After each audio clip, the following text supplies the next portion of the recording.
Hello viewers, আসসালামু আলাইকুম। Welcome back to my channel. বরাবরের মতো আরও একটা রেসিপি নিয়ে হাজির হয়ে গেলাম। এটা হচ্ছে ছড়া তরকারি, ছড়া দিয়ে মাছের বিরান। ছড়া কচু আমরা সবাই কম বেশি চিনি, তাই না? আর এই গরমের মধ্যে এই তরকারিটার তুলনাই হতে পারে না। তাহলে চলুন দেখে নিই ঝটপট ছড়া কচু দিয়ে মাছের বিরান। এটা আসলে যারা নাকি নতুন রাঁধুনি আপুরা আছো বা ব্যাচেলার ভাইয়ারা আছেন, খুব সহজে যাতে রান্না করতে পারেন এমন একটা রেসিপি করে দেখাবো এখন। তো ছড়া কচু রান্না করার জন্য প্রথমে আমাকে মাছগুলোকে ফ্রাই করে নিতে হবে। তো আমি এখানে 4টা মাছের পিস নিয়েছি, সামান্য তেলে ফ্রাই করে নিব। এটা হচ্ছে রুই মাছের পিস। চাইলে আপনারা যে কোনো মাছ দিয়ে এই বিরান তরকারিটা রান্না করতে পারেন। মাছটাকে এমনভাবে ফ্রাই করে নিব যাতে করে উপরের স্কিনটা সুন্দর একটা কালার চলে আসে। বেশি তেলে ফ্রাই করার দরকার নেই, অল্প তেলে ফ্রাই করলেই হয়ে যাবে। 2-3 মিনিটের মধ্যে মাছটা ফ্রাই করা হয়ে গেলে আমি নামিয়ে রাখবো। তারপর খুব ঝটপট কিন্তু রান্নাটা করে দেখাবো। মাছটা ফ্রাই করা হয়ে গিয়েছে, আমি এখন নামিয়ে রাখলাম। এই প্যানের মধ্যে এখন আমি ছড়া কচুগুলো ফ্রাই করে নিব। তো একবারেই যাতে আমরা তরকারিটা রান্না করতে পারি এমন একটা সহজ পদ্ধতি করে দেখাবো এখন আমি। এখন দিয়ে দিচ্ছি হলুদের গুঁড়া আর সামান্য পরিমাণ লবণ। প্রথমে ছড়া কচুগুলো একটু ফ্রাই করে নিতে হবে। তো বারবার যাতে আমাদেরকে কষ্ট করতে না হয় সেই পদ্ধতিটা করে আজকে আমি এই মাছের বিরানটা রান্না করব। একটু ভাজার পর দিয়ে দিচ্ছি আমি পেঁয়াজ কুচি। এখানে আমি 3-4টা পেঁয়াজ কুচি দিয়ে দিলাম। যেহেতু বিরান তরকারি রান্না করব সেক্ষেত্রে পেঁয়াজের কুচিটা একটু বেশি দিতে হবে। 4টা মাঝারি সাইজের পেঁয়াজ কুচি দিয়ে দিলাম।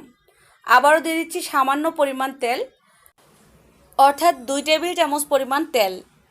এই তেলে এখন আমি ছড়া কচু আর পেঁয়াজগুলোকে ফ্রাই করতে থাকবো। একই সঙ্গে কিন্তু 2টা কাজ হয়ে যাবে। পেঁয়াজটাও ভাজা হতে থাকবে, ছড়া কচুগুলো কিন্তু সুন্দর একটা কালার চলে আসবে, সেদ্ধ হয়ে যাবে। ঢাকনা দিয়ে ঢেকে 2 থেকে 3 মিনিট আমি এগুলোকে ফ্রাই করে নেব। একসঙ্গেই হয়ে যাবে আর কি।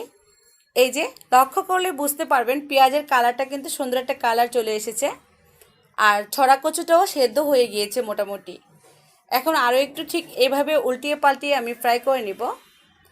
ছড়া কচুটা সুন্দর একটা কালার চলে আসার পর এখন এর মধ্যে আমি কিছু মশলা দেব।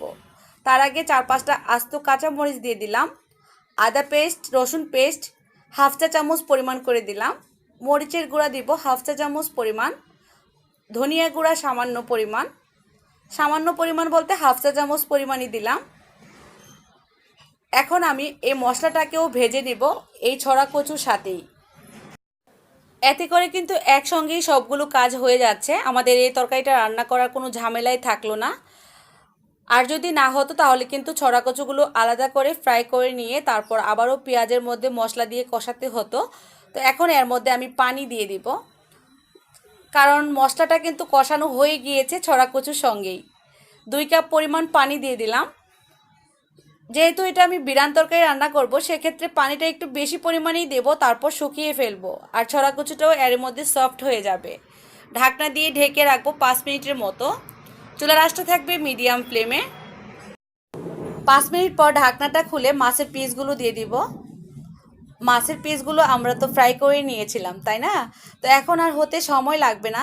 এখনও মিডিয়াম আছে, আবারও রান্না করব 3 থেকে 4 মিনিট। তো 3 মিনিটের মতো ঢাকনাটা দিয়ে রেখেছিলাম। আর এখন শেষ পর্যায়ে দিয়ে দিব ধনিয়া পাতা। ধনিয়া পাতাটা দেওয়ার পর একটু মিশিয়ে দেব, তারপর চুলা অফ করে দেব। হয়ে গিয়েছে কিন্তু অসাধারণ মজার ছড়া কচু দিয়ে মাছের বিরান। এই তরকারিটা গরমের মধ্যে খেতে অতুলনীয়। আশা করব আপনারাও ট্রাই করবেন। আমি এখন চুলো অফ করে দিব।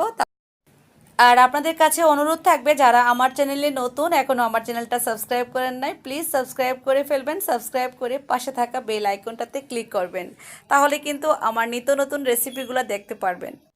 আমি চুলো অফ করে দিয়েছি আর হয়ে গেল মজাদার মাছের বিরান। আজকের মতো তাহলে বিদায়। সবাই ভালো থাকবেন, সুস্থ থাকবেন। আল্লাহ হাফেজ।